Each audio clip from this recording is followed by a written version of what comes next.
Den kæmpe store en derude. Ejers. Og en ejers. Synes du, det ligner en haj?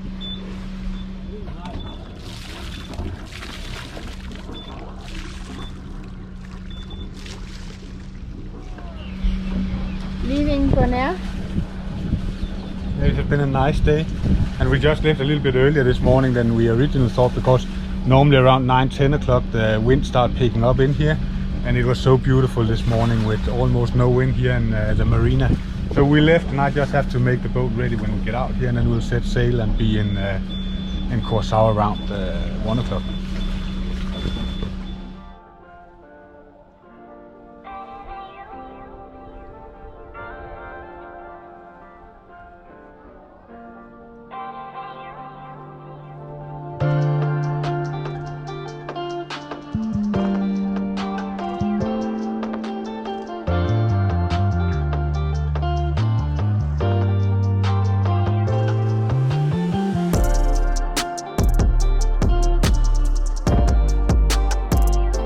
In the last episode, we showed you how the cruising life is also like. Walking several kilometers to the nearest laundromat and grocery store, and just doing everyday stuff on board, such as food prepping. We also explored Bonaire, which was such an amazing island. In this episode, we sailed from Bonaire to Curacao, a 6-hour passage, but once again the seasickness hit and both Anton and I napped some of the way. In Curacao, we have to clear in on the island like everywhere else, but this was quite the experience. Towards the end, we go on a beautiful hike together with the crew from Aluna.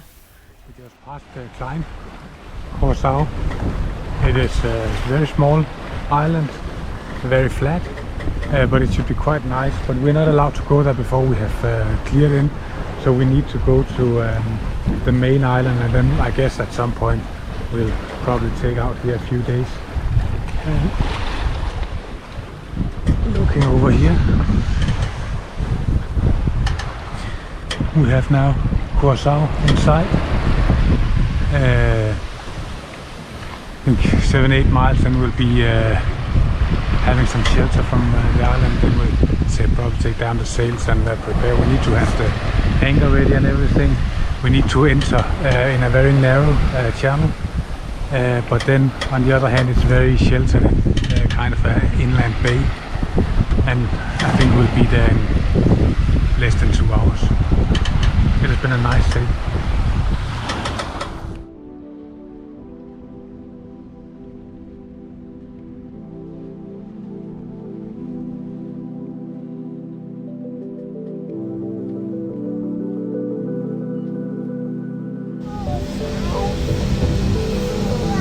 Hvor er vi på vej hen?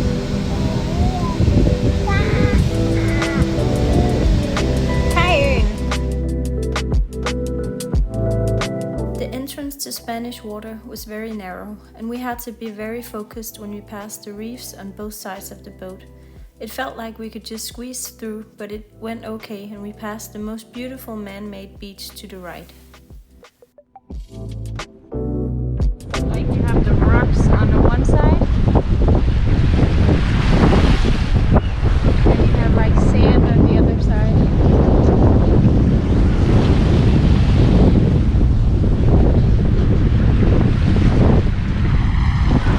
The sea is like so crazy cool.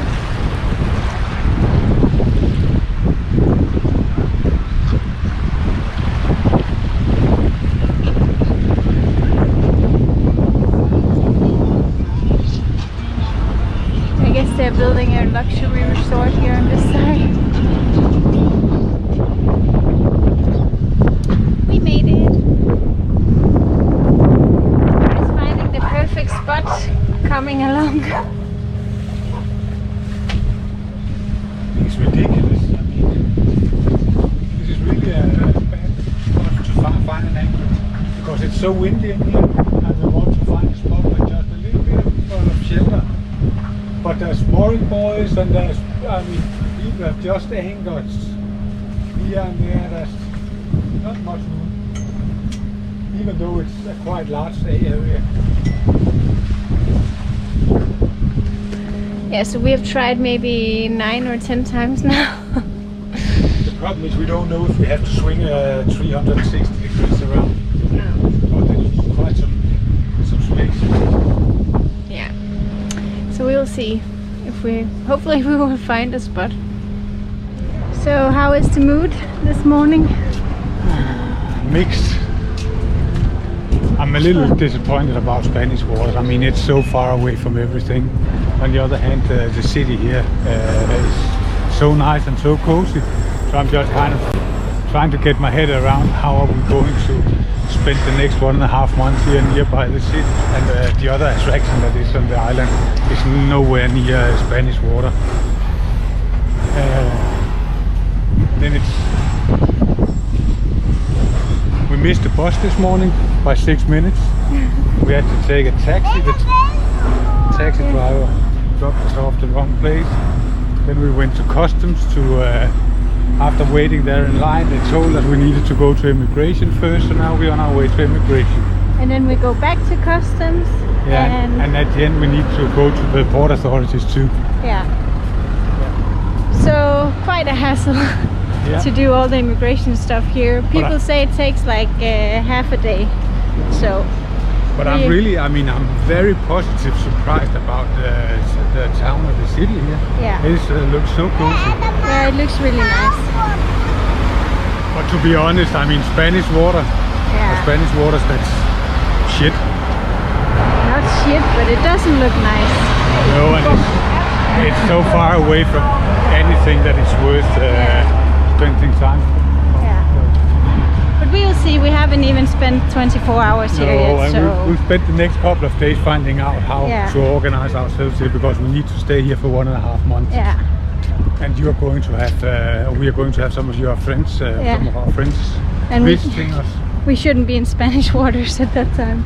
Or at least we should have a plan how to get here. So we might either rent a car, maybe rent an apartment, what do I know. Yeah, we'll figure it out. You caught us in a bad moment. We were both tired from the sailing and the anchoring. It took us 3 to 4 hours to find a good spot, and then the whole check-in procedure on Curacao was, to be honest, one big hassle. So how is this customs and immigration thing going? That is crazy. That is... So we went to another... Organized. Yes, we went to another gate and the guy wouldn't let us in. So we had to walk all the way around, and then we asked for a way, and then a really nice guy, he took us here. So I guess we're now in the right spot, but we need to find the office. And it's we're not really sure where it is. And then we just meet the nicest man who just flipped the day for us. After walking around not being able to find the immigration office, he offered us a ride and took us straight there. Sometimes things don't go your way, but all of a sudden it can all change, and usually that is because of the people you meet. We love being able to explore the local culture and meet so many different people. It's a few hours later, and how is the immigration process going? This is the craziest, most unorganized thing I've ever seen. This is, you will not believe it. Okay, so we went and we found the immigration office, which was on the complete other side. And now we went back to the customs, and they told us to go to the port authorities, and they pointed us in the direction that it should be on the same side. So that's where we walked. Well, we came there, and it was it was not the right place, because that was for the big cruise ships. And they told us it was on the other side, right next to the immigration office. But no one had told us until now. So now we're just walking the same way back. And the immigration office is why we had problems coming into the area, because there was a guard there that didn't want to let us in because we're not supposed to be in the area. And that's when we had another guy take us around. So hopefully this time we will get into the area, because otherwise it will be like a 5K walk around to find the way. And I'm being the calm and positive one, but this one he is not much into inefficiency, so yeah. But it's an experience, and we just have to say this is how it is. After 7 hours, we were checked in and we enjoyed a much deserved lunch before heading back to the boat.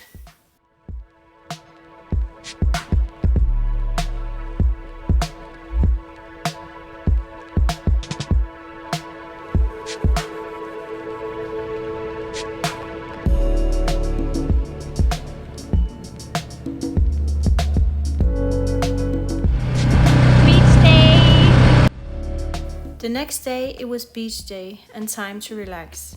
The beach belongs to a resort called Sandals. Usually cruisers are allowed to use it, and this day no one tells us to leave, and we are even allowed to use some of the facilities from the resort. However, the next day we meet a very strict guard who tells us we are only allowed to be on the bridge and then jump in the water from there. We find out that this guard is only on duty in the weekends, so during the week we are free to use the beach and we are pretty much the only ones there. It is really amazing for smaller kids and we enjoyed this place so much.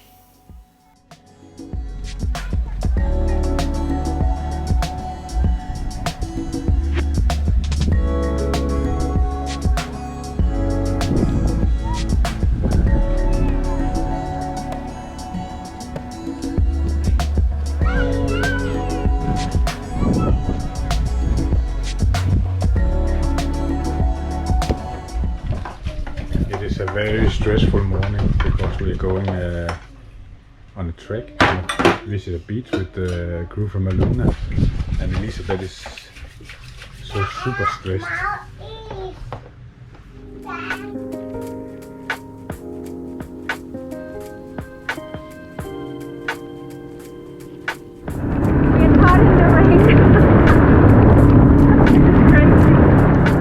Just as we hit the dinghy this morning, the rain started pouring, and when we were at the dinghy dock, it stopped and the sun came back. These rain showers are quite common, and sometimes they only take a couple of minutes. We are going on a trip with the crew from Aluna, one of the last one, because unfortunately they have decided to sell the boat and move back to Denmark.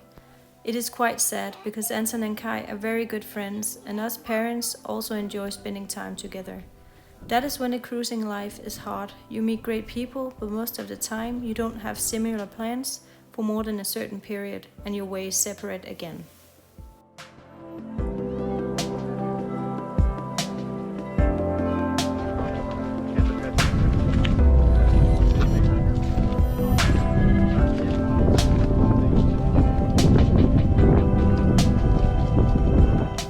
We visited Fort Begenburg.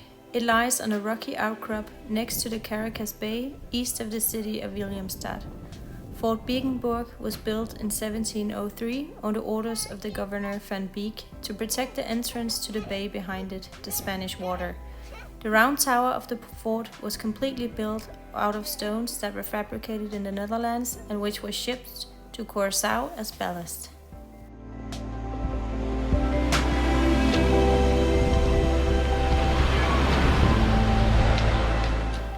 Thank you so much for watching this episode. We enjoy sharing our adventure with you and hope you will like our video and subscribe to our channel. In the next episode, we settle in on Curacao and share some of our best memories from there. Hope you will enjoy the next video.